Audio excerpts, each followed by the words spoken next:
Vamos então orar ao Senhor nosso Deus. Pai Celestial, agradecemos a Ti por esta rica oportunidade. Muito obrigado pela vida dos meus irmãos, das minhas irmãs. Muito obrigado, ó Deus, pela minha vida. Muito obrigado pelo Teu suporte, pelo Teu apoio, pela Tua bondade e misericórdia na nossa direção. Ajuda-nos na ministração da Tua palavra, desta matéria, Teologia Sistemática 2. Pedimos o perdão dos nossos pecados, que Tu nos ajudes os demais alunos, alguns talvez tendo problemas, dificuldades, lutas, mas que possam vencer essas dificuldades, lutas, impedimentos e possam estar aqui. Outros, infelizmente, não poderão chegar por várias razões, alguns já avisaram. Mas louvamos o teu nome por esta riquíssima oportunidade que nos é concedida e pedimos que o teu Santo Espírito ilumine as nossas mentes e corações. É a oração que te fazemos, agradecidos no poderoso e maravilhoso nome de Jesus Cristo.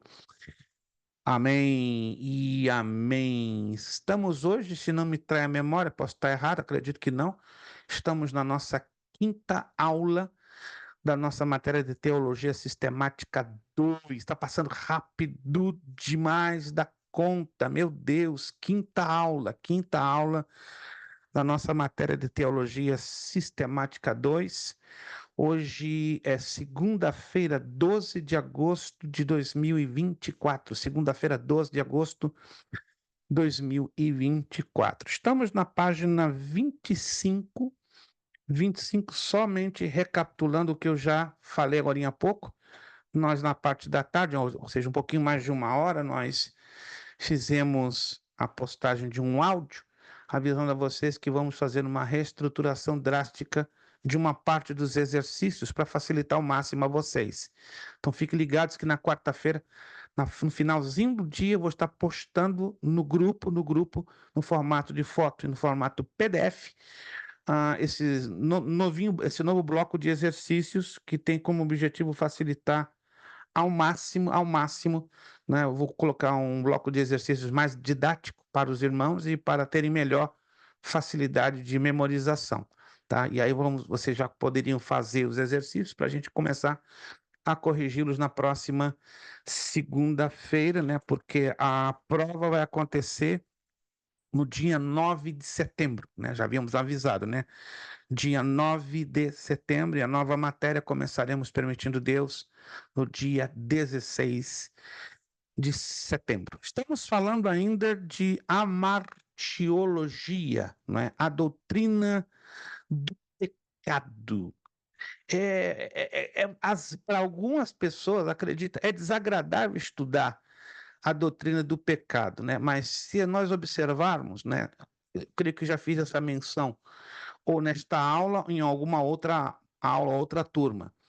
Jesus falou mais sobre o inferno do que o céu. Alguém sabe disso? Jesus falou 96 vezes sobre o inferno e apenas 21 vezes sobre o céu. Isso quer dizer que, por que Jesus falou tanto do inferno e tão pouco do céu? Porque é o lugar que ele menos quer que estejamos indo, entende? Então, ele bateu na tecla 96 vezes. E quantas vezes a Bíblia fala sobre o pecado? Mais de 1.300 vezes. Mais de 1.300 vezes. Isso é impressionante. Querendo também deixar bem claro que o maior inimigo, o maior problema do homem não é Satanás, não é o mundo, é o pecado, é o maior problema do ser humano. Tanto que a teologia, né, decidiu estabelecer uma doutrina chamada amartiologia, a doutrina do pecado, né? Na aula passada, né, nós apenas recapitulando bem rapidamente, não temos como voltar à fita, né? Quem não pôde estar na aula passada, é fácil, vai lá no vídeo que você vai assistir na íntegra. Mas nós falamos sobre a introdução do pecado, né? Falamos das três palavras, dentre as mais de 100 que definem pecado, né? Transgressão, iniquidade e impiedade. Também falamos sobre o conceito de pecado e as manifestações do pecado. A gente praticamente gastou a aula falando sobre as 4 manifestações do pecado, né? Pecado por ação, pecado por omissão, pecado por comissão e pecado por intenção. Hoje nós vamos falar das características do pecado. Vamos também falar sobre a origem do pecado. Caramba, a origem do pecado, as consequências do pecado. Qual é o pecado imperdoável? Então, hoje a gente esgota, não é, a doutrina do pecado, a martiologia. Aí na próxima aula já passaremos um pequeno resumo sobre o completo oposto, que é a doutrina da salvação, a soteriologia. Vamos lá. Características do pecado. Duas características que não podem ser esquecidas por nós de maneira nenhuma. Primeiro, ele é universal. Ele está abrangendo todos os povos, raças, tribos, nações, ninguém está isento. A Bíblia ensina claramente que o pecado de Adão foi transmitido a todos os seres humanos. É como fosse um germe, é como fosse um vírus. Ele foi transmitido a todos. Os textos que estamos aqui vendo, né? Primeiro livro de Reis 8:46, Salmo 143, 2, Provérbios 20, versículo 9, Eclesiastes 7:20. Primeira carta de João 1, 8, 10. Vamos ler todos eles, né? Isso para ficar bem claro, porque pode que numa dessas alguns de vocês tenham ainda certas dúvidas, mas não podemos ter dúvida com respeito a isso. Vamos ler então o primeiro texto, primeiro livro de Reis. Primeiro livro de Reis, capítulo de número. Primeiro livro de Reis, capítulo de número. Perdão. 8, versículo 46. 8, versículo de número 46. Deixa eu só aqui registrar a presença dos irmãos, né? Que eu não posso cometer esse pecado de dar falta a quem está presente. Somente rapidinho aqui, para eu dar presença. Isto. Primeiro livro de Reis, capítulo 8, primeiro livro de Reis, capítulo 8, versículo de número 46. Primeiro livro de Reis, capítulo 8, versículo 46. Diz assim: quando pecarem contra ti, pois não há homem que não peque, e tu te indignares contra eles e os entregares nas mãos do inimigo, para que os que cativarem os levem em cativeiro à terra do inimigo, quer longe ou perto esteja. Então, esse texto nos deixa claro que o pecado de Adão está em todos. O Salmo 143, vamos lá? Salmo 143, versículo de número 2. Salmo 143, versículo de número 2. Uma declaração feita por Davi, e Davi, melhor do que ninguém, conheceu o pecado, né? Porque ele quebrou dos 10 mandamentos, ele quebrou 6. Só 4 que ele não quebrou, né? Ele justamente quebrou os mandamentos que governavam o seu relacionamento para com Deus. Os que governavam o seu relacionamento. Perdão, ele quebrou os pecados, os mandamentos, desculpe, que governava o relacionamento com o seu próximo, mas com Deus ele ficou perfeito, ele não falhou em nada.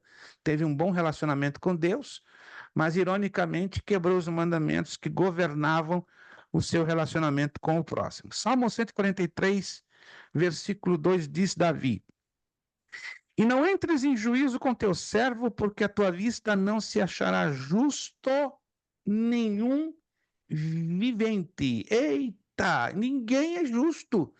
Se alguém diz, pastor, eu não roubei, não adulterei, não matei, não falei mal contra o meu próximo, peraí, você está querendo dizer que é justo? Não existe isso.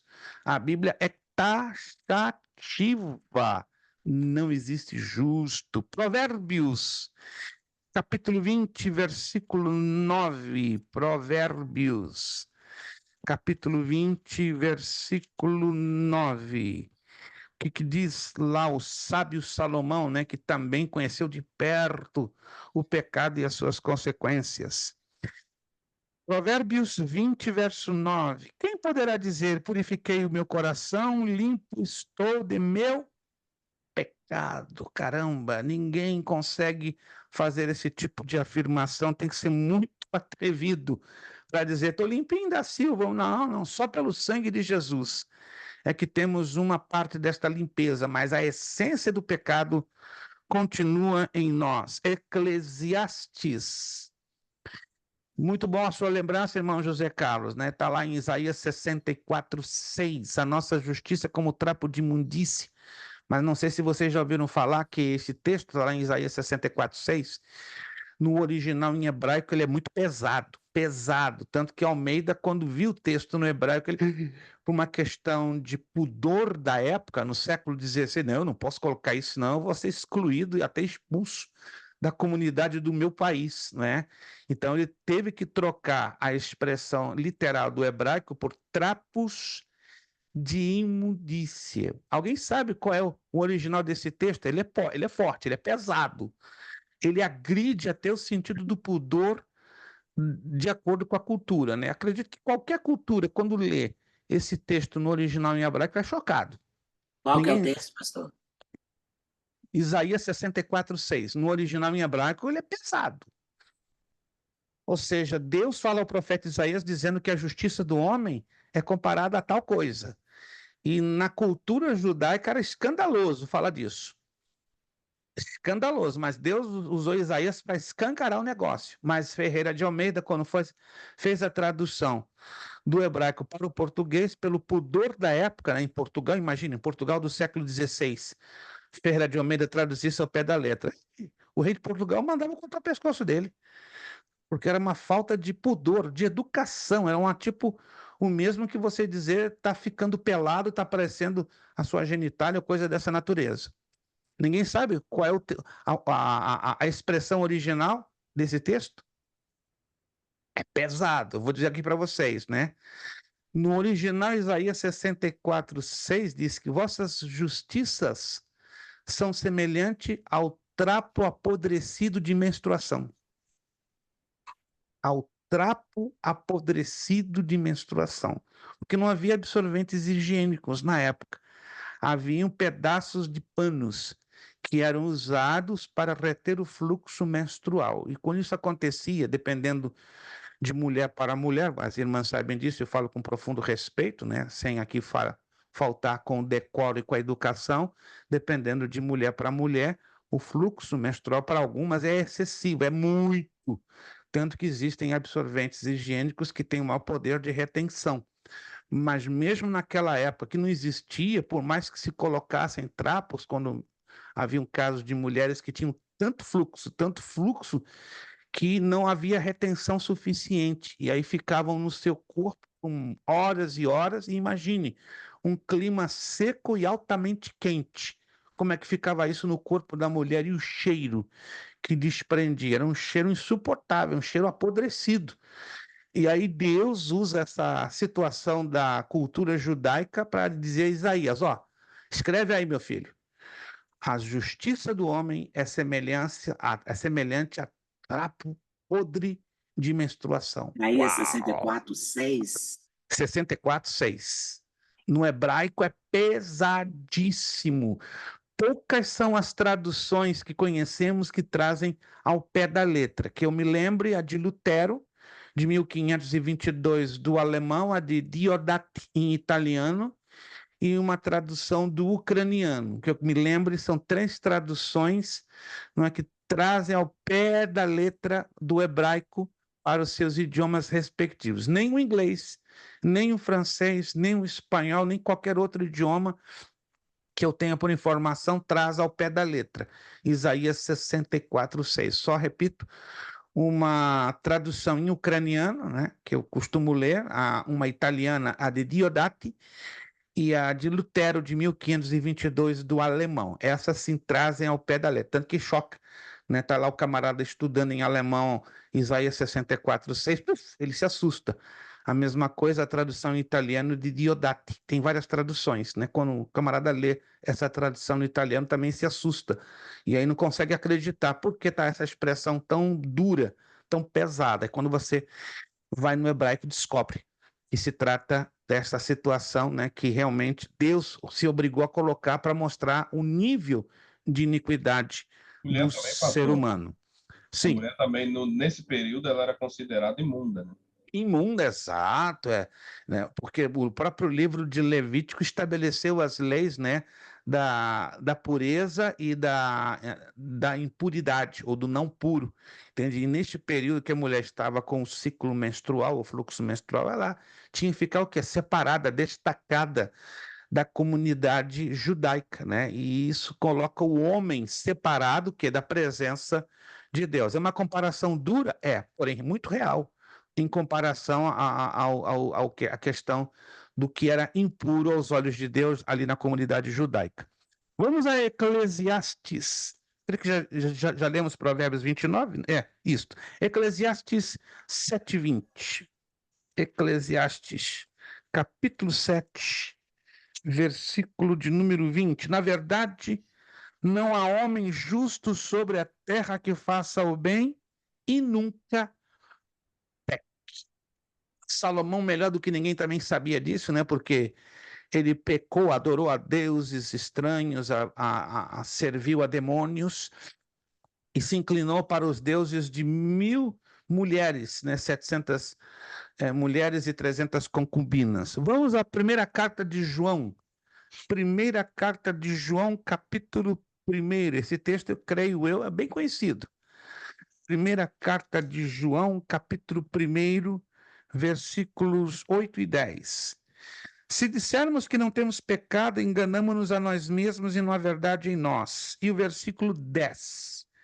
Se dissermos que não pecamos, fazemo-lo mentiroso e a sua palavra não está em nós. Então já aprendemos que o pecado é universal. Esquimós, índios, ingleses, italianos, argentinos, brasileiros, judeus, chineses, russos, japoneses, todos estão no pacote.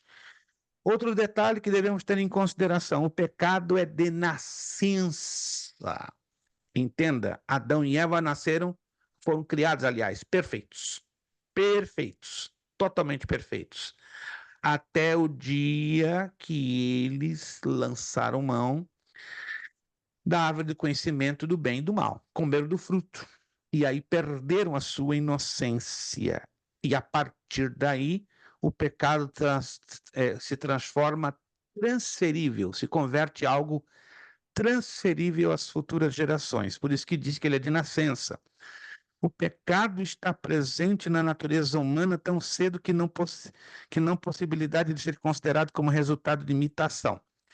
Se você vai se lembrar agora, Paulo, na carta aos Romanos, ele usa muito uma expressão carne. Alguém se lembra? Carne, carne, carne. Mas a palavra carne na Epístola aos Romanos não está se referindo a isso aqui, não. Ó. Não tem nada a ver com isso aqui. Alma, né? Infelizmente. Hein? Alma interior. Alma interior. Isso, mas a palavra exata no grego é sarx. Sarx, né? A transliteração do grego é S-A-R-X. E a tradução ao pé da letra de sarx quer dizer natureza pecaminosa. Né?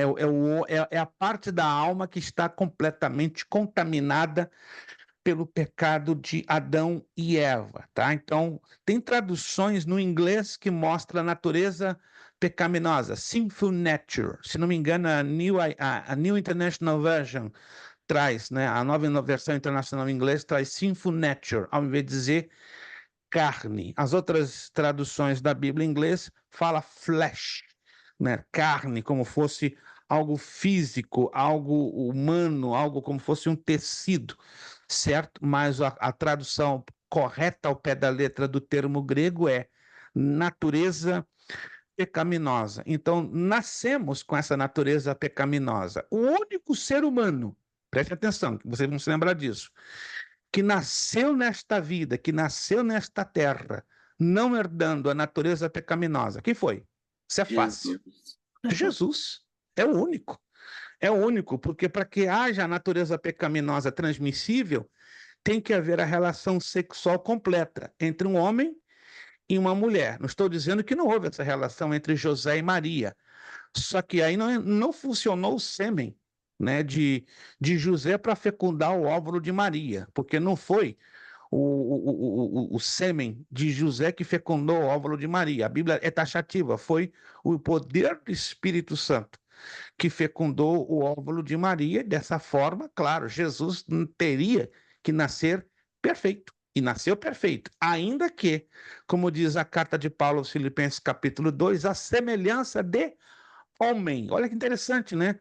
Ele não nasceu na igualdade, porque para nascer na igualdade ele teria que ter nascido pela inseminação, não é, do espermatozoide de José. Interessante essa abordagem, né? Por isso que cai no vazio aquela declaração de vários teólogos. Jesus 100% Deus, 100% homem. Errado. Se nós olharmos por esse ponto de vista, por esse prisma, Jesus 100% Deus, sim senhor, 100% correto, mas não 100% homem. Se ele fosse 100% homem, ele teria recebido o genótipo do pecado e pecaria como eu e você e todos nós. Mas vamos assim dizer, 99% homem. Porque o 1% que tinha para ele se tornar um homem completo não funcionou na E pessoa também de ele foi Jesus. gerado num ventre, né? Querendo ou não, Maria era uma pecadora. Uma Então, pecadora, interessante. Isso é outro fator bastante interessante. Foi gerado no ventre de uma pecadora, mas para fechar a constituição humana no sentido completo, tinha que ter a participação dos dois fatores, né? Do espermatozoide de José e do óvulo de Maria. Para vocês verem como o poder do Espírito Santo foi tremendo, né? Além de ter fecundado, protegeu, não é? A estrutura do óvulo de Maria para que não transmitisse o gene do pecado para Jesus. Isso é tremendo, irmãos. O nascimento de nosso Senhor Jesus Cristo não tem palavras humanas, nem com comparação na ciência. Foi realmente um milagre a toda prova. A toda prova. Amém, irmãos? Maria só Cremos nisso ou gerou o não? óvulo, né, pastor? Hein? O óvulo foi simplesmente implantado nela. Exato, Mas não tinha exato, nada com ela. exatíssimo.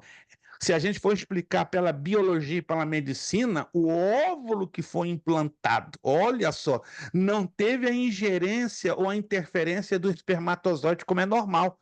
Ali foi uma ação sobrenatural. Pensa no Espírito Santo, ó, jogando um óvulo vindo lá do céu, que também é uma coisa Então, doida. Se a gente. pastor, então Sim, Jesus ele não era 100% homem. de jeito nenhum.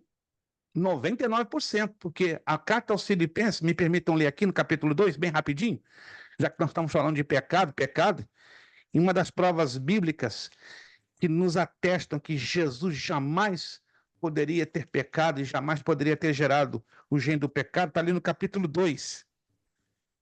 Capítulo 2, versículo 6 em diante. Acompanhe comigo, Filipenses 2,6. E sendo em forma de Deus, não teve por usurpação ser igual a Deus. Aqui me chama a atenção, eu gostaria que você me acompanhasse, Filipenses capítulo 2, versículo 6. Isso aqui é bem interessante, isso aqui se estuda muito na matéria de cristologia. Vamos falar um pouquinho também de cristologia nessas nossas próximas aulas. Versículo 6, eu repito, Filipenses 2,6. E sendo em forma de Deus, não teve por usurpação ser igual a Deus. Preste atenção, aqui a palavra Deus, com letra maiúscula, ela aparece duas vezes. Confere? Ou não? Na minha tradução está aqui, ó, duas vezes. Deus maiúsculo e Deus maiúsculo. Agora nós temos que saber interpretar. Por quê? Duas vezes Deus. É algum erro gráfico? É algum erro do copista? Não. A primeira palavra Deus, presta atenção, que sendo em forma de Deus, ou seja, sendo em forma do Pai, não teve por usurpação ser igual ao Pai.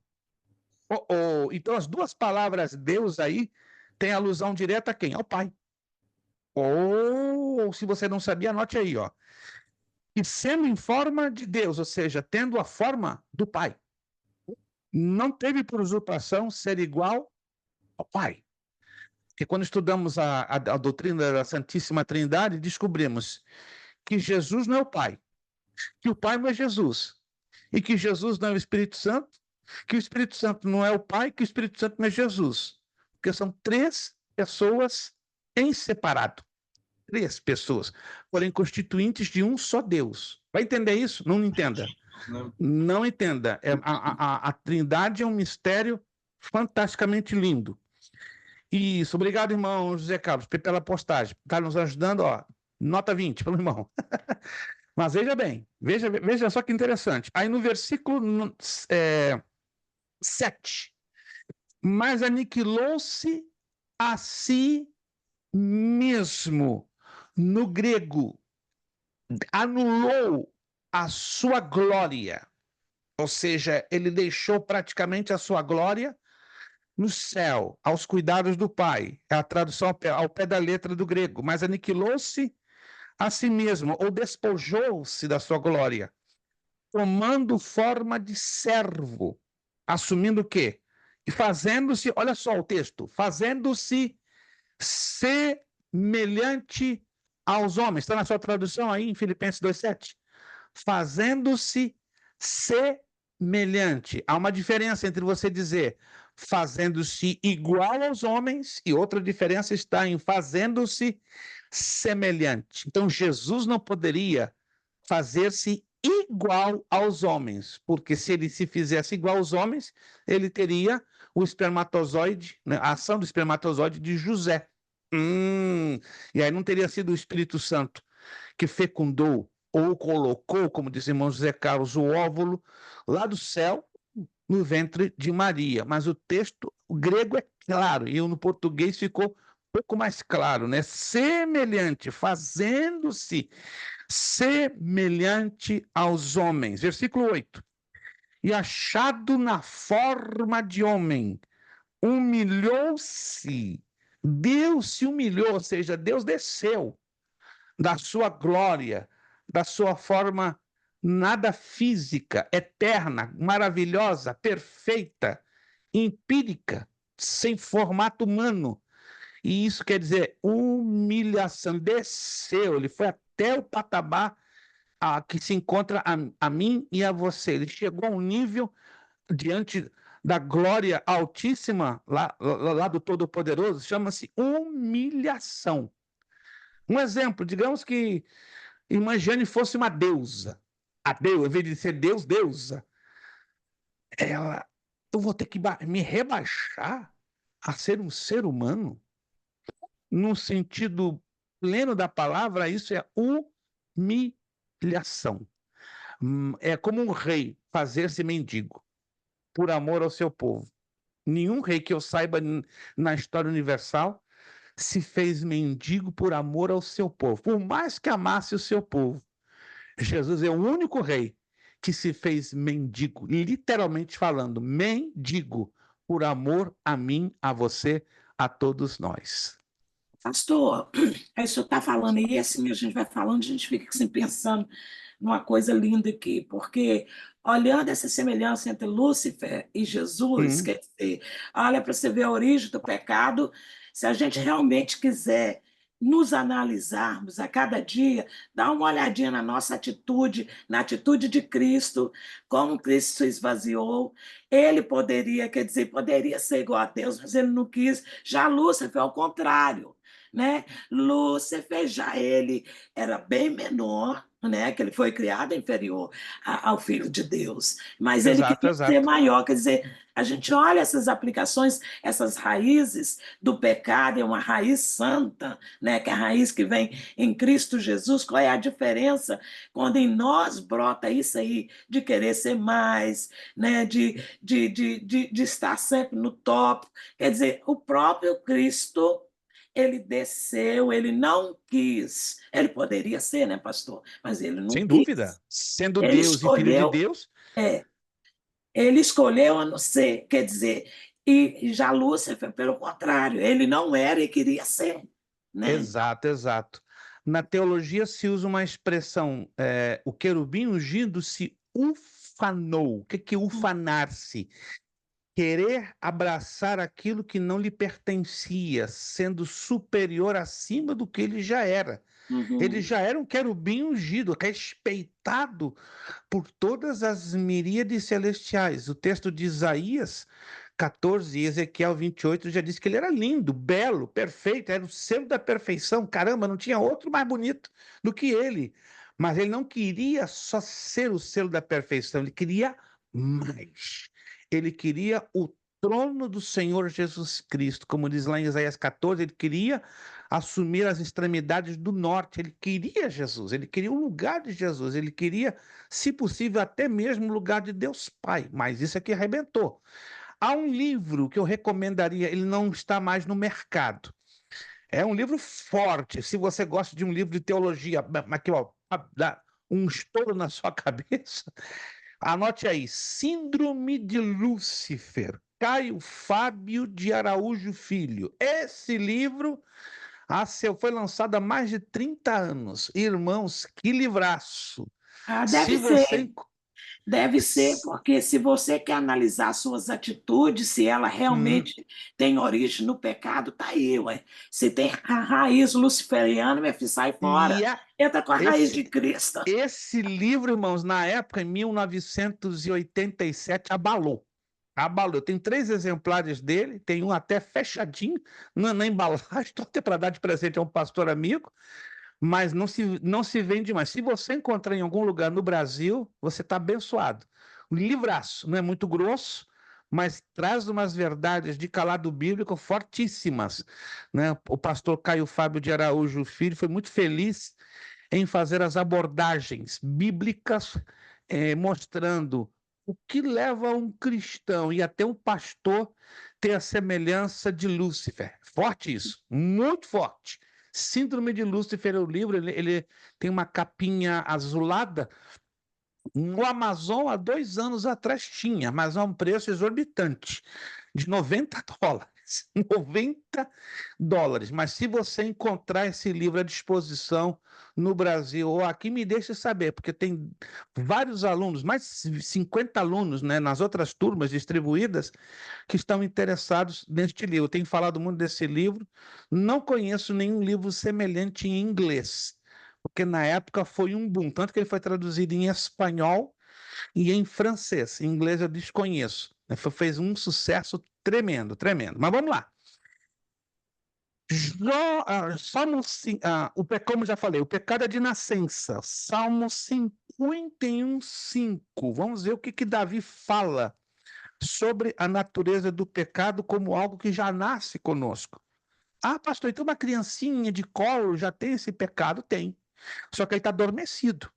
E ele vai se manifestar na medida que a criança vai ganhando consciência do pecado. É uma coisa automática, né? Essa consciência ela vai adquirindo automaticamente na medida que a sua consciência biológica e humana vai amadurecendo, mas ela já nasce com esse pecado. Salmo 51, versículo 5, disse Davi, inspirado pelo Espírito Santo: Eis que em iniquidade fui formado e em pecado me concebeu minha mãe. Não tem jeito. Você dizer que não foi concebido em pecado e iniquidade está simplesmente desonrando o que a própria Escritura diz. Jó, não é? No seu momento de aflição, de angústia, lá no capítulo 14, versículo 4, ele confirma essa verdade de Davi. Jó 14, 4. Quem do mundo tirará o puro? Quem? Uau! O Jó aqui foi duro, pesado, mas altamente realista. Jesus conversando com Nicodemos, né? Esse texto está muito ligado com João 3,16, só que é João 3,6, né? O capítulo 3 do Evangelho de João é muito impactante, mas lá no capítulo 3, versículo 6, não no 16, que é o mais conhecido, diz: O que é nascido da carne é carne, e o que é nascido do espírito é espírito. Então aqui aparece a palavra grega sarx. O que é nascido da natureza pecaminosa é da natureza pecaminosa. E o que é nascido do espírito, da natureza do espírito, é, consequentemente, do espírito. Paulo faz uma ressalva lá em Efésios, capítulo 2, carta de Paulo aos Efésios, capítulo 2, versículo 3. Bem interessante, né? Paulo fala muito sobre a natureza pecaminosa na carta aos Romanos, mas ele dá uma pequena pincelada lá em Efésios, justamente no capítulo 2, versículo de número 3. Entre os quais todos nós também antes andávamos nos desejos da nossa carne, fazendo a vontade da carne e dos pensamentos, e éramos por natureza filhos da ira, como os outros também. Então, Paulo está deixando claro que nós andávamos nos desejos da nossa natureza pecaminosa, fazendo a vontade da natureza pecaminosa e dos pensamentos, e éramos por natureza filhos da ira, como os outros também. Que interessante isso aqui, querendo dizer bem claro, bem claro, bem claro que. Deixa eu ver aqui. A irmã Lúcia está fazendo aqui uma ressalva, está lá no grupo, muito interessante. A síndrome de Lúcifer, segundo o supracitado autor, é o orgulho, a soberba, o desejo de ser maior que o outro em um impulso contumaz de superioridade, vaidade, vanglória, arrogância, prepotência, presunção. Parabéns, irmã Lúcia. Ela fez Tem um resuminho, misericórdia de nós. fez um resuminho bem apurado deste livro. Gente, eu recomendo. Se você encontrar esse livro, não perca para lê-lo. Ele é muito forte. Ele é um espelho que, lamentavelmente, se coloca assim diante de nós e você se assusta, porque você pode ver você mesmo, a sua própria imagem, diante Pastor, desse livro. É assustador esse livro. Sim. encontra na Amazon ele digital. Sério? Tá aí digital, mandei. Sério? Deixa eu ver aqui. É um mesmo. Oh, yeah! Yeah, irmão José Carlos acabou de enviar agora, gente. Tá carinho, gente. O no Kindle, uau, 20. Bom, tá em reais. Mas é no Amazon do Brasil. É só abrir uma conta do Amazon no Brasil. Isto, porque se você usar o Amazon daqui não funciona. Não, mas Então, você pode, assim, você vai lá e abre e você fica em conjunto. Eu tenho as duas, tanto lá do e Brasil funciona como com a senhora? funciona. Uhum. Que interessante, comigo não está funcionando, estou tentando isso, eu uso o Não Amazon de funciona. Portugal. O de Portugal funciona, o Pastor, da eu Inglaterra compro funciona. tudo lá no Brasil e pago aqui. Sério? É. Uhum. A menos que estejam bloqueando pelo meu IP address, né, que seria o endereço da minha internet.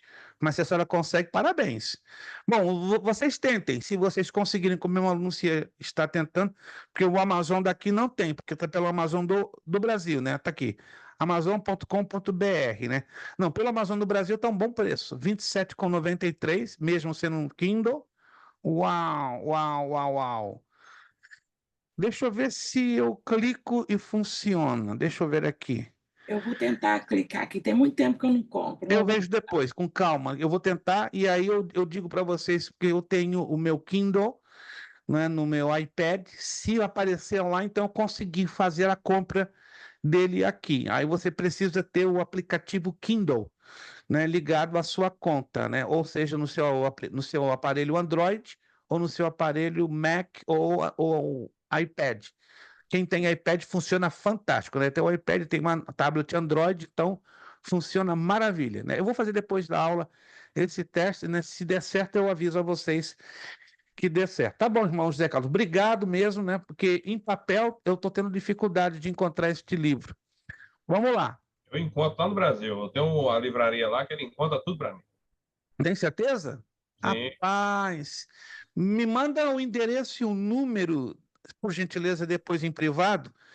A minha sobrinha, né, na verdade a sobrinha da minha esposa, vai ao Brasil, né, agora em setembro.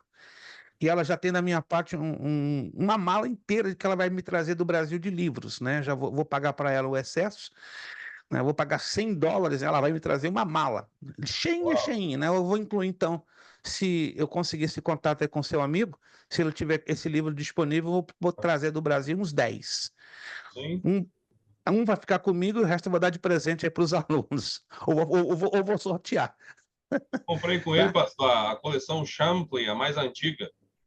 Sério? Uau! Aqui tá caríssimo, aqui tá para lá de $2.000. Eu dei A completa. 2.500 na época, tudo. Não, aqui a nova tá mais de tá 3.000 e poucos dólares. Completa, 28 volumes. Se não me engano, 3.000 ou $4.000. É muito dinheiro aqui. Manda depois, por favor, no meu privado, tá? O contato desse seu amigo, o nome dele completo, o telefone, Te mando o que eu quero WhatsApp fazer dele. isso, por favor, que eu quero fazer contato com ele ainda essa semana antes que minha sobrinha vai para o Brasil dia 4 de setembro. Aí eu vou pedir essa gentileza para ela, para ver se ela me pode trazer dentro dessa mala que ela vai me trazer do Brasil. Efésios 2:3, por favor. Já lemos? Isso, já lemos. Já lemos. A origem do pecado, a origem do pecado. Deus não é autor do pecado. Está aqui, ó. Essa ideia é claramente excluída das Escrituras, em que pese o decreto eterno de Deus dar a certeza da entrada do pecado no mundo. Isso, de modo algum, faz responsável pelo aparecimento do pecado. Então, deixamos bem claro, porque há ideias de teólogos que afirmam que Deus é o criador ou responsável pelo pecado, né? Deus deu ao homem e aos anjos um atributo muito parecido, chamado livre-arbítrio, né? Para quem Pois não é, pastor, acredita, aí cai a teologia reformada, né?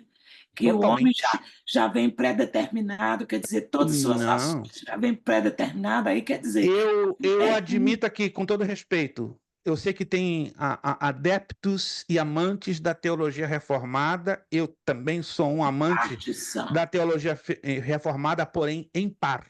em parte eu No também. momento que ela não se choca com a escritura, eu estou com ela. No momento que ela se choca frontalmente É com a armeniana teologia, também, né, pastor? Também isso, tem pontos. as duas linhas têm problemas, né? É, Tanto arminiano como a calvinista têm problemas. Nesses dias eu tive um debate num aplicativo Zoom, né, um debate fechado entre 16 pastores, né, não saiu público, esse debate não saiu nas redes sociais, uma coisa assim. Foi um acordo que havíamos feito entre 16 pastores de vários lugares dos Estados Unidos e do Brasil. E o debate era exatamente, né, arminiano ou calvinista. E eu pedi para ser o último a falar. Foram 2 horas e meia, foi pesado o negócio. Eu gravei, porque foi feito pelo Zoom, então eu gravei e eu usei de estratégia. Eu vou ser o último a falar. Eu decidi, não, eu quero ser o último. Se vocês puderem me deixar no meio de 16 pastores, eu sendo o último, aí, pastor, qual é? Porque muitos se inclinaram. Eu sou arminiano, eu sou calvinista. E quando me ouviram, ficaram assustados. Eu não sou nenhum nem outro. Como é que é? Só está em cima do muro? Não estou em cima do muro. Porque arminianos e calvinistas são ideologias. Homens de Deus que trouxeram as suas ideias sobre planos bíblicos, mas não quer dizer teologia, isso é ideologia. E aí eles ficaram um pouco chateados comigo porque eles queriam que eu me inclinasse ou para um lado ou para o outro. Não. eu As também. duas ideologias têm falhas, É. grosseiras, E tem pontos grosseiras bons, é. e pontos positivos, né? A Bíblia diz, né? Examinar em tudo e E retende o retém que que é é bom. bom. É, Então, eu retenho o que é bom do calvinismo, que eu não também. fere os princípios bíblicos, e eu retenho o que é bom do arminianismo, que também não fere os princípios bíblicos. Pronto, eu faço a filtragem. Aí um pastor muito nervoso, mas como é que se faz essa filtragem? Ah, meu irmão, agora o tempo do debate acabou, aí temos que fazer um outro, né? Como fazer a filtragem? Eles ficaram bem chateados comigo. Pastor, eu acho que não vamos convidar o senhor mais, não. Não tem problema. Porque se você me convidar, eu vou mostrar a você como fazer a filtragem, né? E a filtragem ó, leva isso aqui, ó, suor. Só dá uma dicasinha, estuda hermenêutica e exegese. Aí ficaram mais brabos ainda comigo. Se você não estuda hermenêutica e exegese, E a lupa você do não vai. Espírito Santo junto, né, pastor? Exatamente. E ainda a luz do Espírito Santo. Tem que ter esses ingredientes, do contrário, esquece. Não adianta você tomar uma posição de ser arminiano ou calvinista, porque vai dar problema. Vai dar um grande problema. E erra muito, porque não tem como, você passa a ser tão extremista que você erra, entendeu? Acho que a gente tem que ter realmente isso aí. Tem que pedir o Espírito Santo para que a gente seja mais sensível, né? Temos que ter o filtro do equilíbrio, que para o ser humano, entre nós aqui, irmãos, como é difícil nós seres humanos temos o filtro do equilíbrio. É muito complicado, né? Nós temos uma tendência ou pender para a esquerda ou pender para a direita. Então, que Deus nos ajude, pelo seu Santo Espírito, a termos este filtro. Vamos lá. Jó 34:10. Jó me parece que é um dos especialistas para falar um pouco, né, de pecado, né? Porque ele passou um período tão apertado na vida dele que ele foi acusado de que tudo que ele estava sofrendo era consequência dos seus pecados. Jó, capítulo 34:10. Jó 34:10. Vamos lá, o que diz Jó 34:10. Pelo que vós, homens de entendimento, escutai-me, longe de Deus a impiedade, e do Todo-Poderoso a perversidade. Isso quer dizer aqui que Deus não tem nada a ver com pecado, que Deus não tem nada a ver com a origem do pecado. O pecado se originou pela escolha, pelo livre-arbítrio de um querubim ungido chamado Estrela da Alva, ou Filho da Manhã, que a Vulgata Latina o chama de Lúcifer. Tiago, capítulo 1, versículo 13, né? O apóstolo Tiago também deixa isso bem enfático, bem claro, que Deus não tem nada a ver com a origem do pecado. Tiago, capítulo 1, versículo de número 13. Tiago 1 é uma epístolazinha forte. Se você quer ter fortes emoções, leia Tiago, sobretudo o capítulo 3, que é o capítulo da língua, né? Ele fala dos pecados da língua, meu Deus. Tiago 1:13, Tiago 1:13, ninguém sendo tentado diga de Deus sou tentado, porque Deus não pode ser tentado pelo mal e não tenta ninguém. A Bíblia repete diversas vezes que Deus odeia o pecado. Temos que ter muito cuidado com esses jargões que ouvimos aí nas redes sociais, né? Deus ama o pecador, mas odeia o pecado, com certeza. Mas o pecado reincidente, ou seja, que é feito de maneira consciente, repetida e deliberada, é outro assunto. Então, muito cuidado com essas declaraçõezinhas, com esses jargões de efeito, né? Porque você pode estar abraçando uma teologia herética, sem querer, né? Porque o camarada não percebe que muitas das vezes está tomando a defesa de uma teologia herética, não prestando atenção exatamente no pano de fundo das abordagens e das palavras. Vamos lá. Tiago 1:3 já falamos. Salmo 5, verso 4. Salmo 5, verso 4, falando sobre que Deus odeia o pecado, porque tu não és um Deus que tenha prazer na iniquidade, nem contigo habitará o mal. Zacarias 8:17. Zacarias, grandíssimo, maravilhoso livro do Antigo Testamento, que também nas suas páginas ocupou um pequeno espaçozinho, né, em falar sobre esta situação tão curiosa, que Deus odeia o pecado. Zacarias 8:17. Nenhum de vós pense mal no seu coração contra o seu companheiro, nem ame o juramento falso, porque todas estas coisas eu aborreço, diz o Senhor. Olha que interessante, né? E essa base aqui de Zacarias, Jesus pega um gancho para ensinar lá no Novo Testamento que não devemos jurar por nada, nem pelo céu, nem pela terra, nem por Jerusalém, que é o escabelo dos seus pés. Lembre-se que no Antigo Testamento era normal juramentos, totalmente normal, porque era lei, e a lei era baseada em juramentos. Mas o Novo Testamento, Jesus aboliu todo tipo de juramento. Eu fico assustado que tem crente e até pastor de púlpito que diz: eu juro por Deus. Opa, está entrando em problemas. Porque Jesus Cristo nunca estimulou juramentos. Nunca. Muito pelo contrário. Não jureis. Deixou bem claro. Alguém se lembra disso que Jesus falou bem claro ou não? Mas eu ainda vejo crente, eu vejo crente hoje em dia jurando. Isso desagrada ao coração de Deus. Então temos que ter muito cuidado, não estarmos Desculpa, só amarrados. interromper um pouquinho, mas o livro, o senhor falou Síndrome de Lúcifer, como é que é o nome do autor? Caio Fábio de Araújo Filho. Ah, não, aqui tem José Barros Júnior. Então é outro autor. Então tem 2 livros com 2 autores diferentes, com conteúdo parecido. Tem mais essa. Foi esse que eu achei no Amazon daqui, pastor. Por isso que eu pedi até o pastor José Carlos, para postar a foto do outro livro. Deixa eu ver rapidamente aqui se eu consigo encontrar do Caio Fábio. Que o do Caio Fábio é que é forte. Oh, tá aqui. Eu achei esse, pastor.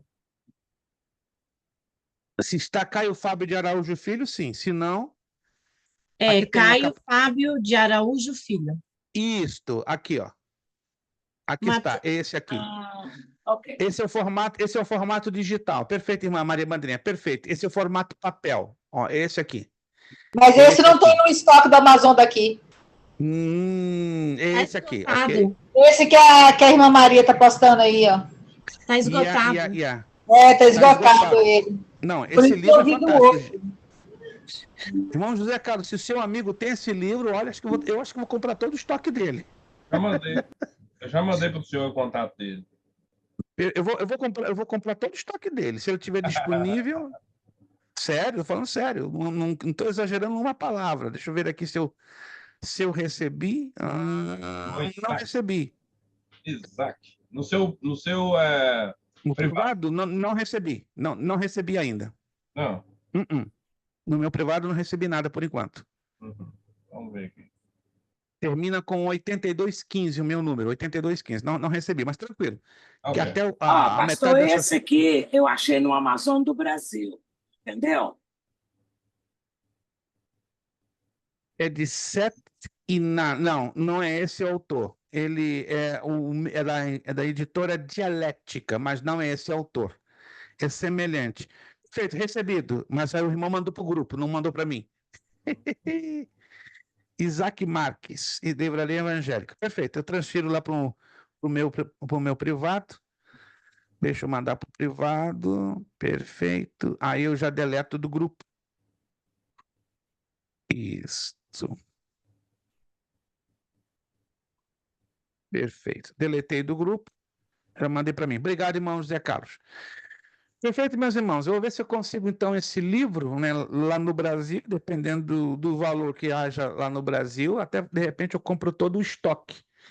Eu compro todo o estoque e aí, quem sabe, eu distribuo para alguns de vocês como presente, né? É um livro tremendo. Agora, esse daqui, desse outro autor, eu até por curiosidade vou comprar no Kindle para ver se a temática ela é semelhante ou igual. Acredito que seja semelhante, igual não por causa mas não de está direitos. disponível. Eu achei ele, igual o irmão José achou ele lá no Amazon do Brasil, mas no momento só tem no Kindle. Não tem no formato papel. Aurolivro. Não, o autor correto é o Caio Fábio de Araújo Filho. Eu vou verificar desse outro autor, se ele é também um bom livro. De repente, sim. Esse aí eu não conheço, desse outro autor, com o mesmo nome. 59 aqui, ó, do Caio Fábio. Ó. R$59? R$59.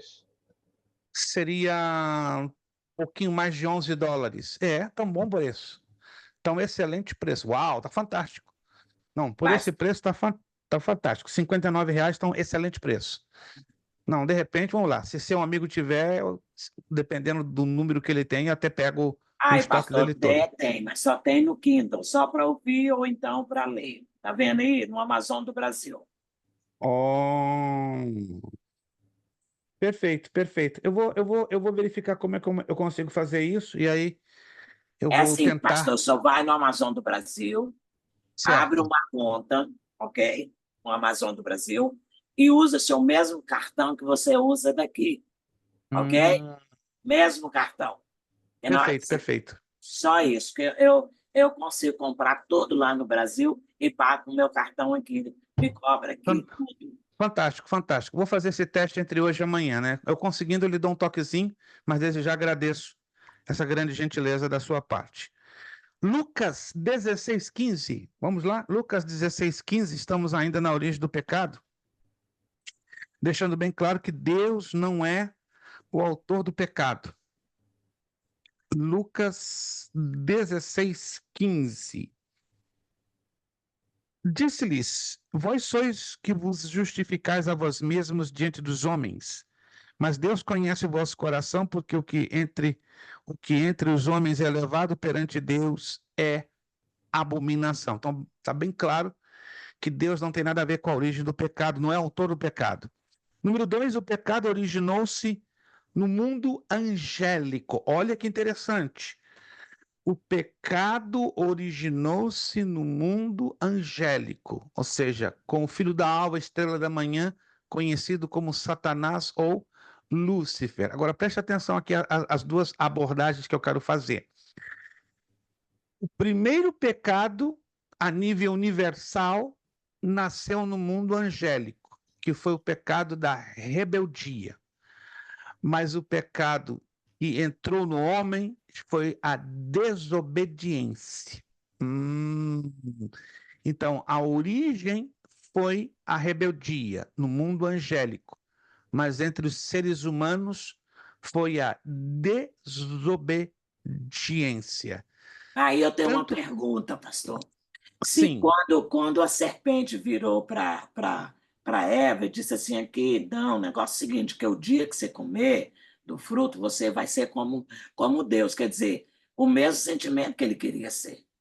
Quer dizer, mesma raiz de pecado, ele implantou também no coração do homem. Exatamente. E hoje é normal que o homem quer estar sempre acima, ele quer estar brilhando, né? E a gente vê isso, infelizmente, eu falo isso com profundo. Repita, irmão José Carlos. A qualquer custo. Como Lúcifer Isso, queria passar por cima de Deus. O homem, exato. para alcançar o que quer, ele também quer passar por cima de quem que for. E a gente fica triste, eu falo isso com profunda tristeza e respeito, sem mencionar nomes ou situações. A gente vê isso em muitas igrejas.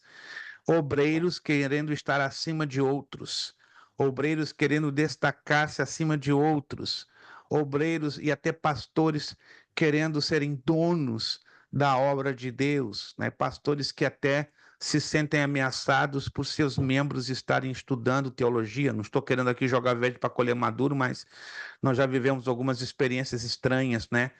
De estarem estudando conosco 4, 5 membros de uma igreja, de repente desaparece todo mundo. Aí Mas se você vem convidar um líder para fazer um curso de teologia, ele se sente que ele não pode baixar assim, porque ele é um líder espiritual, entendeu? Mas tem ciúmes, às vezes, dos membros que fazem.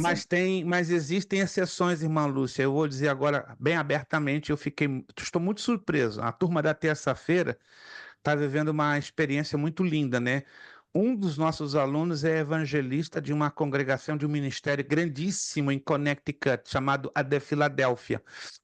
E o evangelista é um dos alunos que é dirigente de duas congregações, de Hartford, já digo os nomes, e de Nagasaki, que são cidades próximas no estado de Connecticut. Graças à influência dele, à motivação dele, porque ele está como o líder das congregações estudando, ele motivou 15 obreiros para estarem estudando conosco. Irmãos, isso nunca vi em anos. Porque o alvo é Cristo, né, pastor? Exato, eu estou Cristo. boquiaberto até agora. O líder das duas congregações, como diz na linguagem popular, deu pilha, de tal maneira, pilha, assim, pastor, eu vou fazer de tudo, vou colocar todos os obreiros das duas congregações estudando conosco. E são um total de 34 obreiros. Até agora estamos com 15, mas ele está batalhando para trazer todos. E eu acredito, para a glória do Senhor, vai acontecer, porque ele é muito persuasivo, muito carismático, e eu já estive lá ministrando um seminário de escatologia no mês passado, e eu fiquei boquiaberto, como o povo está sedento, porque é um líder que ele fala de púlpito. Irmãos, minha maior alegria é ver os meus obreiros melhor do que eu, sabendo mais do que eu, e progredindo mais do que eu. Você costuma ouvir isso? Desculpa a franqueza. Você costuma ouvir isso ultimamente? Eu não ouço. Hoje os pastores são um pouco inseguros do seu chamado e querem os obreiros por baixo. Ninguém mais do que ele. Mas a visão do líder chamado por Deus é olhar para o seu liderado melhor do que ele, acima dele e vingando mais do que ele. Porque não tem Mas um maldito... pastor. Como? Existe, eu falo com você, eu conheço ministérios que se o pastor morrer hoje, ele não fez ninguém para continuar seguindo. Concordo com o irmão e conheço também. Eu conheço muitos ministérios, tanto em igrejas brasileiras como hispanas. E uma pena, mas isso é um problema que deriva lá do probleminha da síndrome de Lúcifer. Se vocês conseguirem esse livro, vocês vão entender que grande parte dos problemas que vemos hoje nos obreiros e nas igrejas é resultado da maldita síndrome de Lúcifer. Vamos então avançar aqui um pouquinho? O pecado originou-se no mundo angélico. Deus criou um grande número de anjos, e esses eram todos bons. Mas ocorreu uma queda entre eles, onde legiões de anjos se apartaram de Deus, liderados por Lúcifer. Deixa eu ver aqui claro que legião é uma quantidade de soldados medidos pelo Império Romano. Alguns historiadores trazem como 5.000, outros como 6.000. A história, equilibrando as duas cifras numéricas, chega em acordo que o correto é 6.000. Então, uma legião, na sua maioria, é um grupo de 6.000 soldados romanos. Isso quer dizer o seguinte: uma legião de demônios também corresponde ao mesmo número, 6.000, como uma legião de anjos corresponde também a 6.000. João 8,44 é um texto, eu quero acreditar, conhecido, não é? Que mostra Satanás como pai da mentira. João 8, capítulo 8, versículo de número 44. Vós tendes por pai ao diabo e quereis satisfazer os desejos de vosso pai. Ele foi homicida desde o princípio e não se firmou na verdade, porque não há verdade nele. Quando ele profere a mentira, fala do que ele é próprio, porque é mentiroso e pai da mentira. Primeira carta de João, capítulo 3, versículo 8. Primeira carta de João, capítulo 3, versículo de número 8. Bem interessante isso aqui. Outra vez, perdão, eu estava lendo 2, 3:8. 3:8. Quem pratica o pecado é do diabo, porque o diabo vive pecando desde o princípio. Para isto, o Filho de Deus se manifestou para desfazer as obras do diabo. Então está bem claro, né? É o pecado mais antigo praticado, é da parte do diabo. Se você quiser anotar aí, embora, deixa eu ver se está na apostila, acredito que não. Não está, mas se quiser anotar, a palavra diabo vem do grego diabolos, caluniador, ou que joga os irmãos contra os outros. Tá? Então, para você entender a origem da palavra diabo, que é do grego. O grego koiné usa muito essa expressão. Quer dizer caluniador ou aquele que joga os irmãos contra os outros. E a palavra Satanás vem de Satã, adversário, opositor. Isso é hebraico, bom? Então, Satanás vem do hebraico Satã, adversário, opositor. E a palavra diabo vem do grego diabolos, que quer dizer caluniador ou aquele que joga os seus irmãos contra os outros. Então temos que ter muito cuidado, né? Quem joga o irmão contra o outro está fazendo o trabalho de quem? Do diabolos, do diabo, né? Ou do opositor, do adversário, que é Satanás. Judas, versículo 6. Livrinho pequenininho, né? Mas revela cada coisa que a gente fica de cabelo levantado. Judas, versículo de número 6. E aos anjos que não guardaram o seu principado, mas deixaram a sua própria habitação, reservou na escuridão e em prisões eternas, até o juízo daquele grande dia. Quem são estes anjos? São os que foram seduzidos, né, por Lúcifer, por Satanás, e eles estão hoje presos no Tártaro. Tá? A Bíblia fala de 3 infernos, que um já é demais, tem 3? Tem 3, designados por 3 palavras. Primeiro inferno, Sheol no hebraico, ou Hades no grego. Sheol quer dizer sepultura. Hades quer dizer mundo dos mortos. É o local para onde vão as almas dos ímpios, dos não salvos. Estão lá agora, neste exato momento, despertos, conscientes e sabedores que não têm volta, que vão ressuscitar no juízo final, recebendo um corpo físico semelhante ao nosso, para receberem a sentença final, sendo eles enviados para o inferno final, o inferno definitivo, que a Bíblia chama de Geena, ou lago de fogo e enxofre. Geena no grego, lago de fogo e enxofre. Temos o Tártaro, que é o poço do abismo, aonde estão estes anjos, né, que perderam a sua posição. Eles eram principados. Olha só, o próprio livro de Judas diz, né, que não guardaram o seu principado. Então, qual era a hierarquia destes anjos? Eram principados, anjos de alta hierarquia, né? Porque a Bíblia fala de principados, potestades, hostes espirituais, e aí vai. Então, os principados, grande parte deles, ou 1/3 deles, se perderam, né? Como diz Apocalipse, capítulo 12, né? A cauda do dragão arrastou 1/3 destas estrelas, né? Que é a linguagem figurativa de Apocalipse 12:7.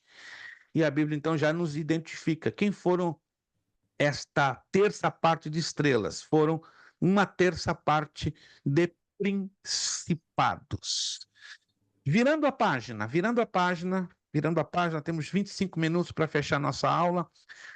O pecado na raça humana teve início com Adão, não temos dúvida. O tentador veio do mundo dos espíritos com a sugestão de que o homem, colocando-se em oposição a Deus, poderia tornar-se semelhante a ele. Isso já foi aqui, já abordado pela irmã Lúcia, já foi ressaltado em muitos textos.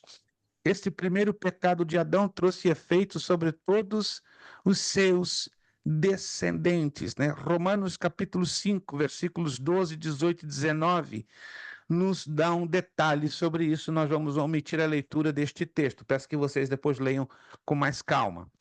Vamos às consequências do pecado. Conhecermos o pecado imperdoável. Vamos lá. Consequências do pecado, pelo menos 6. Total depravação da raça humana. 2. Quebra da comunhão plena com Deus. 3. Vida de sofrimentos. 4. Morte física. 5. Morte espiritual. 6. Morte eterna. Poderíamos fazer uma lista extensa, mas decidi separar apenas 6. Depois falaremos sobre o pecado imperdoável, não é? E ele se desdobra aqui em 3 partes. É todo e qualquer pecado contra o Espírito Santo e atribuir as obras do Espírito Santo a Satanás e a impenitência obstinada até o fim. Vamos então identificar com esses textos qual é o pecado imperdoável. Vamos às consequências do pecado.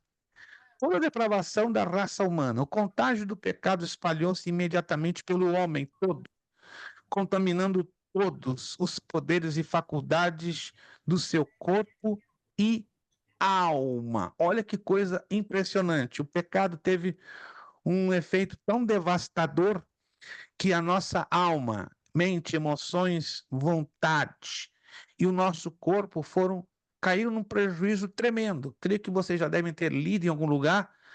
O ser humano usa só 30%, escutem essa, do lado esquerdo do nosso cérebro e só 10%, no máximo, do lado direito.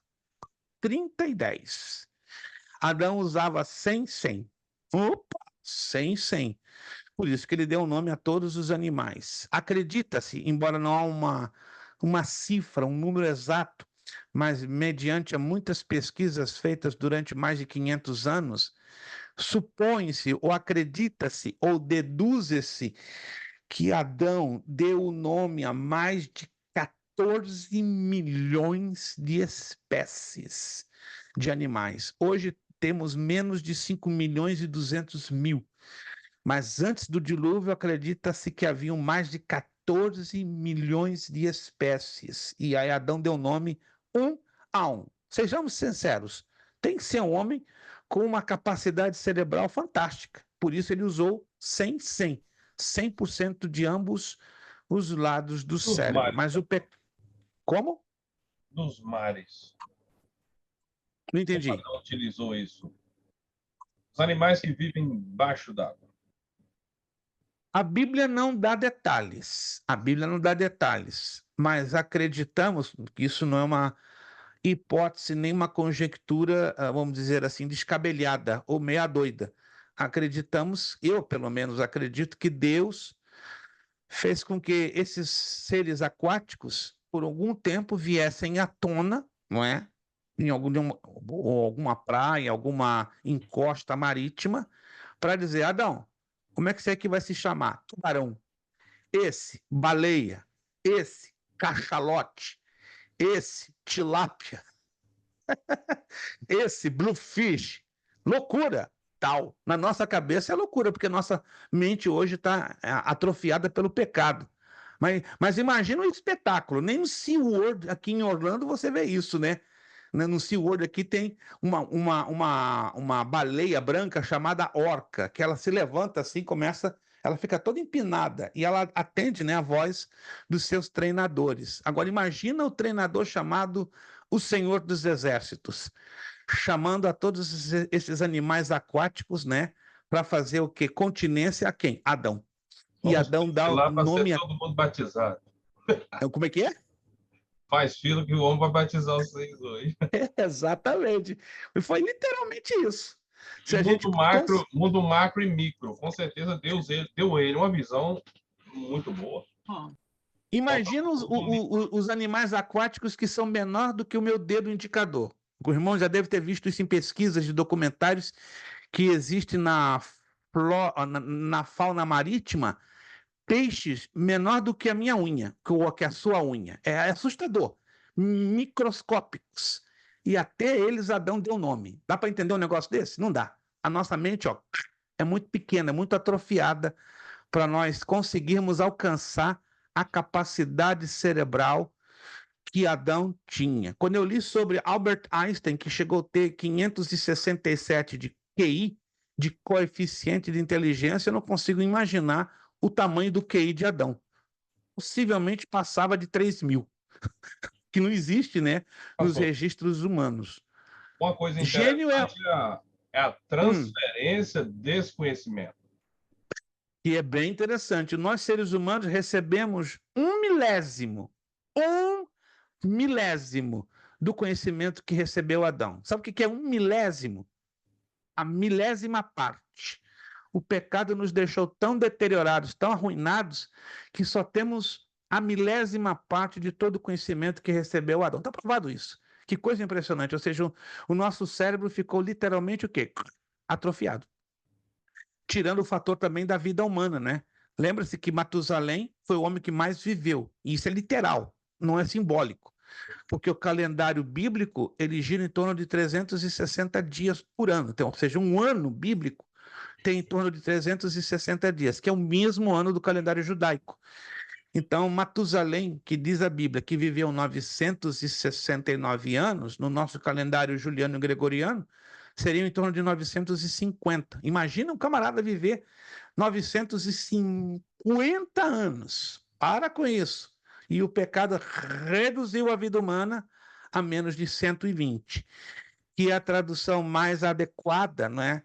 Também tem esse outro problema de interpretação, né? Muitos interpretam aquele tempo de 120 anos como tempo, lá em Gênesis capítulo 6, que Noé estava pregando, mas isso não é coerente, não se pode forçar o hebraico, né? Muita gente, muito pregador famoso pega, não, Noé pregou 120 anos. No hebraico não diz isso. No hebraico diz exatamente que o tempo da vida humana fora reduzido para 120 anos. Oh, mas Ferreira de Almeida, que não era expert em hebraico, ele tinha um leve conhecimento da língua hebraica, ele coloca de uma maneira um tanto vaga, que dá margem, né, a 2 ou 3 ou 4 interpretações. Ao contrário que Lutero, na sua tradução em alemão, porque Lutero era expert, né? Era especialista na língua hebraica, aramaica e grego koiné, ele coloca exatamente como está no hebraico, ele traduz para o alemão. E a vida do homem fora reduzida para menos de 120 anos, coisa que não vemos isso em nenhuma tradução da nossa língua portuguesa. Por isso que os pregadores que só se limitam a ler em português, claro, ninguém é obrigado a conhecer outros idiomas, né? Mas quando você está limitado só na língua portuguesa, dá esse problema, né? Dá essa situação, né? Na verdade, concordo, irmão José Carlos, ali foi, na verdade, uma maneira de Deus controlar a população, porque o pecado estava explodindo a todo vapor. Imagine a população do planeta chegar em proporções gigantescas, toda avassalada com pecado. Então, Deus, além de reduzir a idade da existência do homem, então ele eliminou com uma geração inteira através do dilúvio. Mas nós vamos falar um pouquinho disso, um pouquinho em uma outra matéria que vai ser bem interessante, que vai abordar esta situação. Vamos lá. Número 2, quebra da comunhão plena com Deus. O homem foi expulso do paraíso, pois este representava o lugar da comunhão e símbolo da vida mais completa e feliz. Foi-lhe também vetado o acesso à árvore da vida, porque esta era o símbolo da vida eterna. Gênesis 3, 22, 24 e Isaías 59, 1, 2. Isso nos chama a atenção. O livro do Gênesis fala de várias árvores, não é verdade? Mas menciona só o nome de duas. Alguém está lembrado? O livro de Gênesis fala de várias árvores, porém só dá nome a duas, pelo menos especifica a duas. Quais foram essas árvores? Nomes que o livro de Gênesis nos identifica. Havia várias, mas que o livro de Gênesis identifica apenas são duas árvores. Alguém está lembrado ou não? A vida e do conhecimento. A árvore da vida e a árvore do conhecimento do bem e do mal. Olha que interessante. Eu quero levar vocês a Gênesis, capítulo 3. Gênesis, capítulo 3. Vamos a Gênesis, capítulo 3. Versículo de número 22. Peço por gentileza que você abra lá em Gênesis 3, 22. Todos encontraram comigo? Gênesis 3, 22. Gênesis 3, 22. Diz assim: Então disse o Senhor Deus: Eis que o homem é como um de nós, sabendo o bem e o mal. Ora, pois, para que não estenda a sua mão e tome da árvore da vida, e coma, e vive eternamente. Agora, imagina o camarada em pecado viver eternamente. Que desastre seria, que atentado desastroso seria contra a santidade de Deus. Seria uma coisa louca. Mas Deus já tinha tudo preparado, já tinha tudo pensado. Versículo 23. O Senhor Deus, pois, lançou fora do jardim do Éden para lavrar a terra de que fora tomado. Uau! Então o homem tinha o privilégio de estar no Éden. Agora, foi embora, foi expulso para fora do Éden para lavrar. Perdão. Para lavar um outro lugar que não era o jardim do Éden. Agora, aqui me chama a atenção, preste atenção, versículo 24. E havendo lançado fora o homem, pôs os querubins ao oriente do jardim do Éden. Então, os querubins, que não eram mais de um, né? Está no plural, querubins, preste atenção. Estavam ao oriente, ou seja, à direita do Éden, na direção do nascer do sol. E uma espada inflamada, que andava o quê? Ao redor, uau, do jardim, para guardar o caminho da árvore, desculpe, da árvore da vida. Muito interessante isso aqui, não é? Se o homem saiu de forma automática, sim, o texto hebraico dá a entender que o homem saiu assim, como diz, recebeu ordem de despejo. Não, nem recebeu aviso prévio. Tchau, vai embora. Aqui acabou, terminou o privilégio que te cabia. Mas a árvore da vida, ela volta lá em Apocalipse. Vamos em Apocalipse, capítulo 22? Rapaz, que fantástico. A árvore da vida, para quem não sabe, ou que não se lembra, volta lá no livro do Apocalipse. Maravilha! Apocalipse, capítulo 22. Apocalipse, capítulo de número 22. Livro do Apocalipse, capítulo 22. O que diz lá em Apocalipse 22? E mostrou-me o rio puro da água da vida, versículo 1. Claro como cristal que procedia do trono de Deus e do Cordeiro. Versículo de número 2. No meio da sua praça, e de uma e de outra banda do rio, estava o quê? Estava o quê? Olha a surpresa aqui. A árvore da vida, que produz 12 frutos, dando seu fruto de mês em mês. E as folhas são para a saúde das nações. Maravilha! Isso quer dizer que Deus vai trazer de volta a árvore da vida, para deixar bem claro, né? Que a árvore da vida, quando ela foi retirada, foi o resultado da humilhação que o homem fez diante do próprio Deus. Mas aqui em Apocalipse, capítulo 22, é a glorificação do próprio Deus em trazer de volta a árvore da vida. Glórias a Jesus.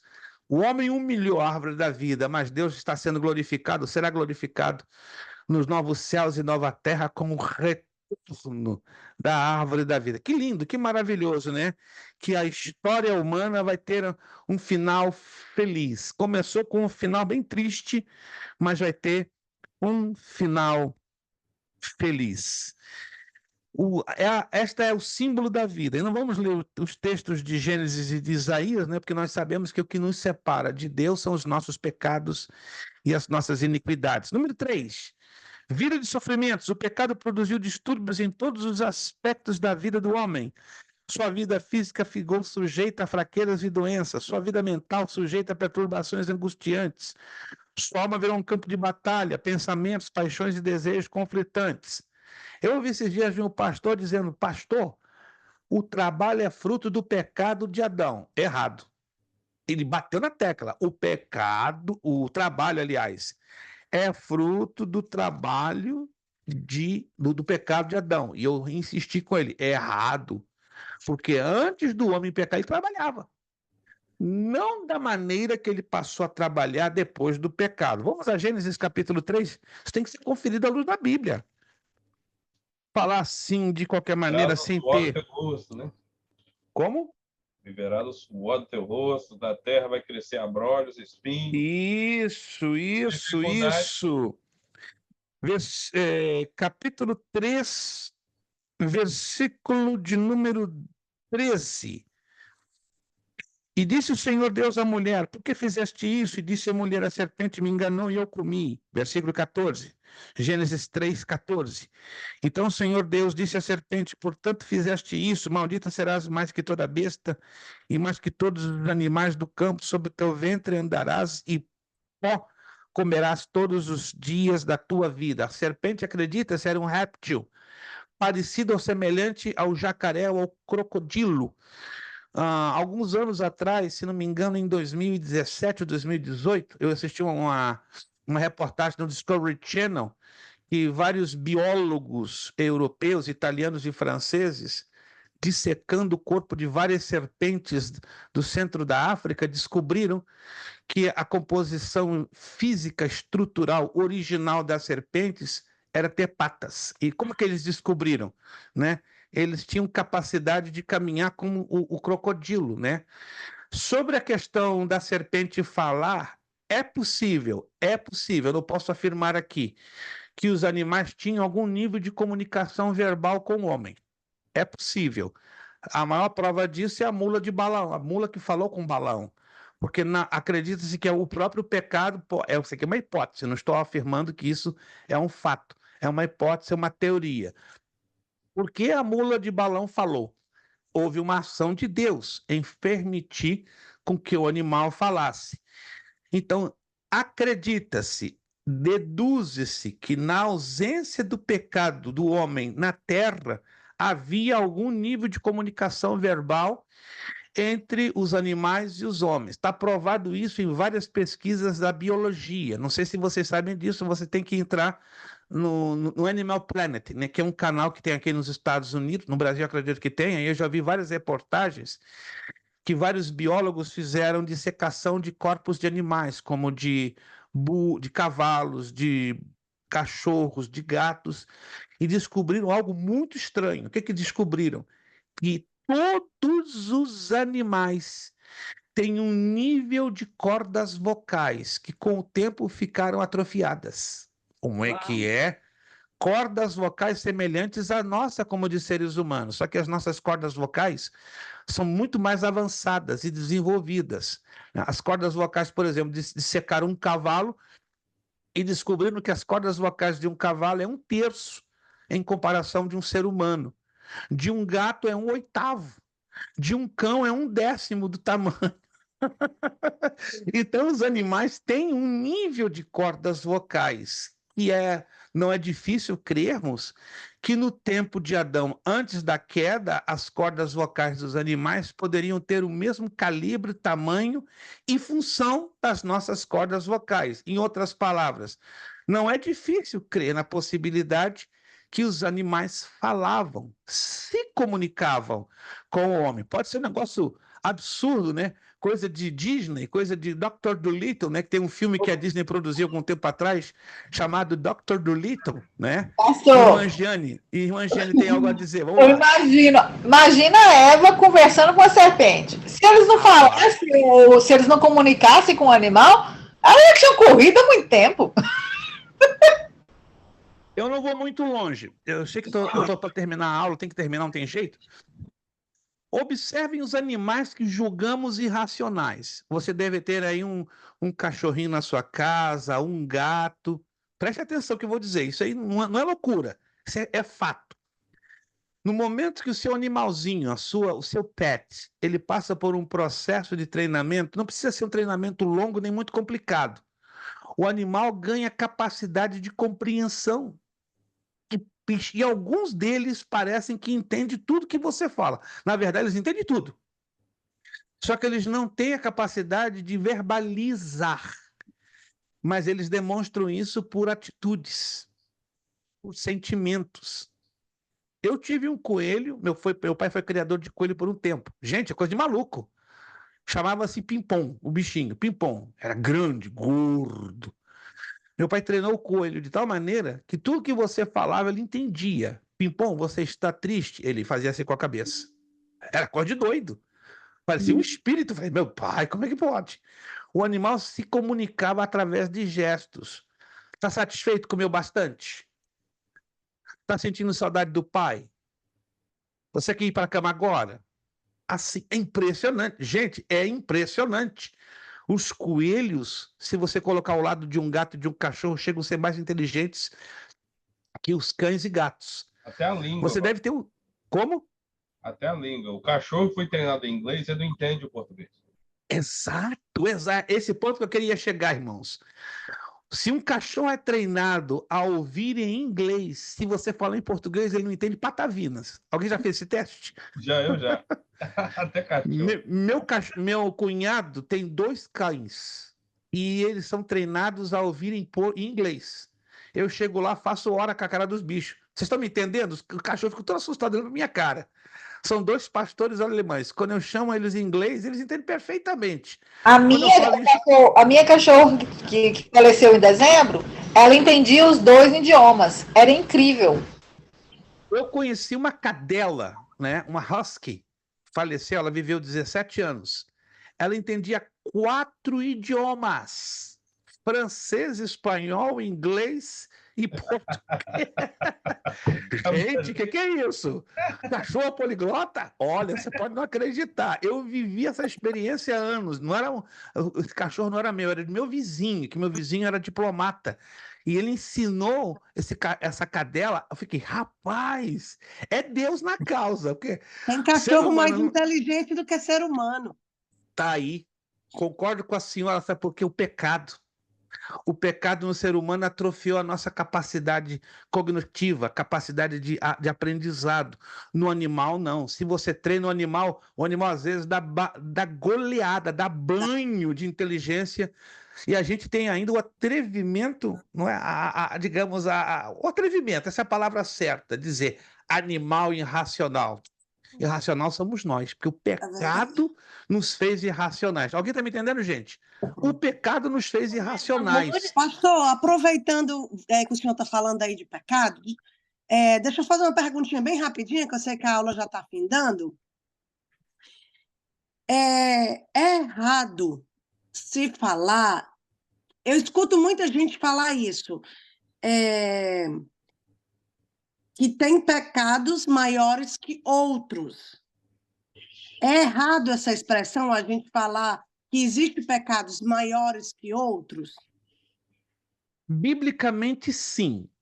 O correto é dizer que tem pecados que Pra morte. levam à morte, tanto física como espiritual. Isso sim. Eu até tenho o versículo aqui, que eu estava na minha leitura devocional, e isso me chamou muita atenção, né? Que é lá 1 João 5,16, que Isso, lá fala perfeitamente. exatamente que tem pecados que são para a morte. E ele fala e ele ainda repete e ainda completa dizendo que tem pecado que não leva para a morte.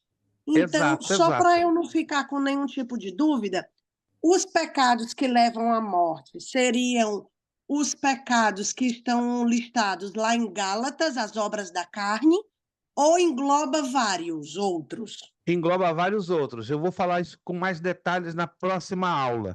Né? Ok. E incluem o pecado imperdoável, que é contra o Espírito Santo. Então, para fechar, porque já são 22 horas, 10 horas da noite, não se pode mensurar, medir, quantificar, como é normal, né? A gente ouvir, né? Pecadinho, pecado e pecadão. Não existe isso. Mas existem pecados que levam à morte, tanto física gravidade, como espiritual, como já a nossa irmã mencionou a primeira carta do apóstolo João, capítulo 5.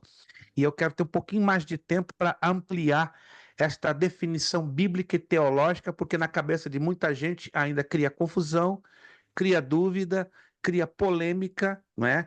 Fala-se da gravidade do pecado. Então, tem pecados que são mais graves do que outros e geram consequências mais alarmantes. Maiores, né, pastor? Exato. No nosso mundo. Se a gente roubar uma caneta, tem uma punição, mas se você roubar um carro, a punição vai ser muito maior. Se você assassina uma pessoa, mata uma pessoa, a punição é muito maior. Né? Se você viola uma criança, como o pecado ou crime da pedofilia, é maior ainda. E aí vai, é uma escada. Né? Na verdade, essa questão de ser maior está avaliada nas consequências. Né? As consequências, sim, que são maiores. Né? Nós continuaremos na próxima aula. Eu já imaginava que uma aula só não conseguiríamos falar só sobre essa temática. Sim, irmã Lúcia. Lá dentro das leis mosaicas, a gente vê lá a classificação do pecado. Quer dizer, se te roubar um boi, você vai lá, você pega, você vai ter que devolver tanto. Então, quer dizer, isso já foi coisas que vem ensinado que hoje ela afeta a nossa cultura. Em geral. Excelente, isso. Eu vou fazer uma postagem até amanhã no grupo sobre a questão dos pecados listados na lei mosaica. Interessante, né? Que cada pecado cometido na lei mosaica tinha uma punição específica, né? Uma punição proporcional. Interessante isso. E no mundo espiritual, debaixo da graça, algo parecido acontece, muito parecido. Deus perdoa, para fechar aqui, Deus perdoa todos os nossos pecados? Sim, desde que confessemos, arrependamos dele e o deixemos. Mas tem um negócio. preste atenção, consequência dos nossos pecados, sejam eles cometidos por ignorância ou não, aguenta. Vamos levar por um bom tempo. Mas pastor, eu não sabia. Não importa, é pecado. E ele traz consigo consequências. Uai, pastor, Talvez... tão simples que é igual a glutonaria. Quer dizer, Deus me perdoa, mas a glutonaria não te traz consequência? Traz. Com certeza. O Senhor te perdoou, mas aquela comelança toda afetou toda a sua saúde. Você tem problemas. Gerou problema de pressão, gerou problema de coração, gerou problema de diabetes, gerou vários problemas. Colesterol altíssimo, entende? Igual eu e você hoje, Deus sabe, e não estou aqui para apontar o dedo para ninguém, porque todos nós somos pecadores, como diz a palavra de Deus, estamos colhendo consequências de erros que cometemos lá atrás. Como é que é? Eu estou pagando por algo que eu fiz lá atrás. Assim, ó, não tem jeito, gente. As consequências a gente leva por toda uma vida. Mas eu não sabia. Ué. Visita gerações, né? Exato, ele visita a terceira, quarta geração daqueles que o aborrecem. Nós vamos falar isso um pouquinho mais amplamente na próxima aula. Gente, se essa aula já deu uma viradinha na sua cabeça, prepare-se, a tua cabeça que vai dar 3 viradas na próxima aula, porque a gente vai entrar num campo muito delicado e que pouco se ensina dentro das escrituras sobre a abrangência, a aplicação e a ação prática do pecado. E aí a gente vai virar ficha, né? A gente vai dar aquela impressão estranha, desagradável, desconfortável. Meu Deus, estou apertado pelo pecado. Aí vamos entrar em soteriologia, a doutrina da salvação, que é a solução para os nossos pecados. Glória a Deus que Jesus lá na cruz trouxe a solução, né? Mas até o momento que tivermos esse corpo físico que hoje temos, olha, temos que aguentar com as consequências do pecado. Vai terminar quando essas consequências? Quando recebamos o quê? A glorificação dos nossos corpos. Irmão, está faltando um pouquinho. Quem está estudando a matéria, as quintas-feiras de escatologia, vai sorrir à toa, igual a criança, porque vamos breve receber a glorificação dos nossos corpos. Acredita que do grupo só a irmã Fabiana, né, que está rindo 2 vezes, né?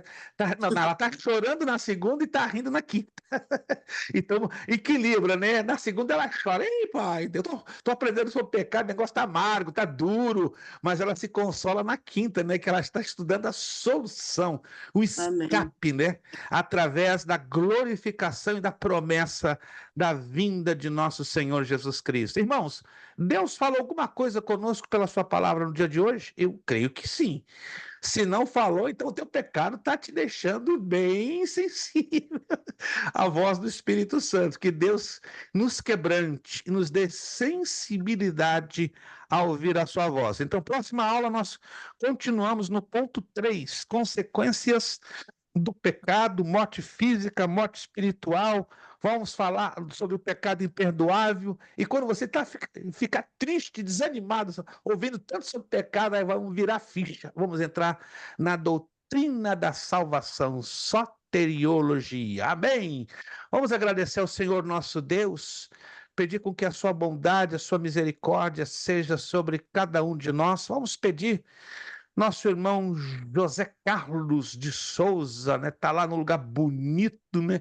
Que só Deus na causa, né? O irmão José Carlos abriu o seu áudio e com aquele boné que eu nunca vou ter, né? Tô precisando de boné desse, meu irmão. Me dá o endereço do bonezinho que eu vou lá em cima e pegar um no meu tamanho. O irmão José Carlos, abrindo o seu áudio, vai estar aí orando e agradecendo a aula de hoje. Muito obrigado a vocês que puderam estar conosco. Tivemos algumas ausências no dia de hoje, mas o importante é que estamos aqui aprendendo mais da palavra de Deus. Aguardem que na quarta-feira, no final da tarde, estarei fazendo a postagem do novo grupo de exercícios, né? Para que na próxima segunda já estejamos corrigindo em sala de aula. Estejamos orando uns pelos outros, né? Vamos orar também pelos irmãos que estão se ausentando por A e B razões, né? E orando para que Deus também aumente o grupo aqui do bacharel em teologia, né? O grupo da terça-feira é o grupo que está mais crescendo. Já estamos com 27 alunos para a glória do nome do Senhor nosso Deus. Vamos orar para Deus trazer o crescimento do médio, do bacharel, e assim vai acontecer no tempo certo. Deus os abençoe, muito obrigado, e agradeço também já os alunos que já fizeram ainda, né, porque estamos ainda, não chegamos nem à metade do mês, mas alguns alunos já estão abençoando a nossa escola com seus pagamentos, agradecemos, mas você tem até o dia 31 de agosto, tá tranquilo, tem ainda 19 dias pela frente para fazer o pagamento deste mês. Muito obrigado, Deus os abençoe. Irmão José Carlos de Souza, nos agradecendo a Deus pela aula de hoje. Senhor Deus, eterno Pai, queremos neste momento agradecer, Senhor, pelos momentos que aqui estivemos aprendendo. Graças te damos, a Pai. palavra. Senhor, abençoa cada aluno aqui, representado aqui. Aleluia, Deus. Abençoa o pastor Prestes, dele saúde e sabedoria para poder conduzir essa escola. Abençoa também o seu coajudador, que é o irmão Kleber, Jesus. Em Abençoa nome de Jesus. Abençoa a esposa, abençoa a sua mente dele. Guarda, Senhor, protege, livre de todo mal. Dê-nos uma excelente semana, cada um irmão que aqui está, e aqueles que não puderem estar conosco hoje, Senhor. Nos guarda, nos protege, livres de todo mal. Nós te agradecemos por tudo, em nome de Jesus. Amém. Amém. O nosso lema, como é que é? Como é que é? Seriedade. Seriedade, Compromisso. compromisso, Disciplina. disciplina, Seriedade. seriedade, Compromisso. compromisso, Disciplina. disciplina, Seriedade. seriedade, Compromisso. compromisso, Disciplina. disciplina. É necessário que ele cresça É necessário que ele cresça e que eu diminua. e que eu diminua. É necessário que ele cresça É necessário que ele cresça e que eu diminua. e que eu diminua. É necessário que ele cresça É necessário que ele cresça e que eu diminua. e eu diminua. E a Deus damos o quê? A honra, Honra, a glória glória e o todo poder. sempre. Deus os abençoe. Amém. Beijo no coração de cada um de Amém. vocês. Ótimo final Muito de bom. segunda-feira. Abençoada semana. Vejo vocês Amém. próxima segunda, dia 19 de agosto, permitindo Deus. Muito obrigado a todos. A paz do Senhor, orando uns pelos outros. Muito obrigado. É, paz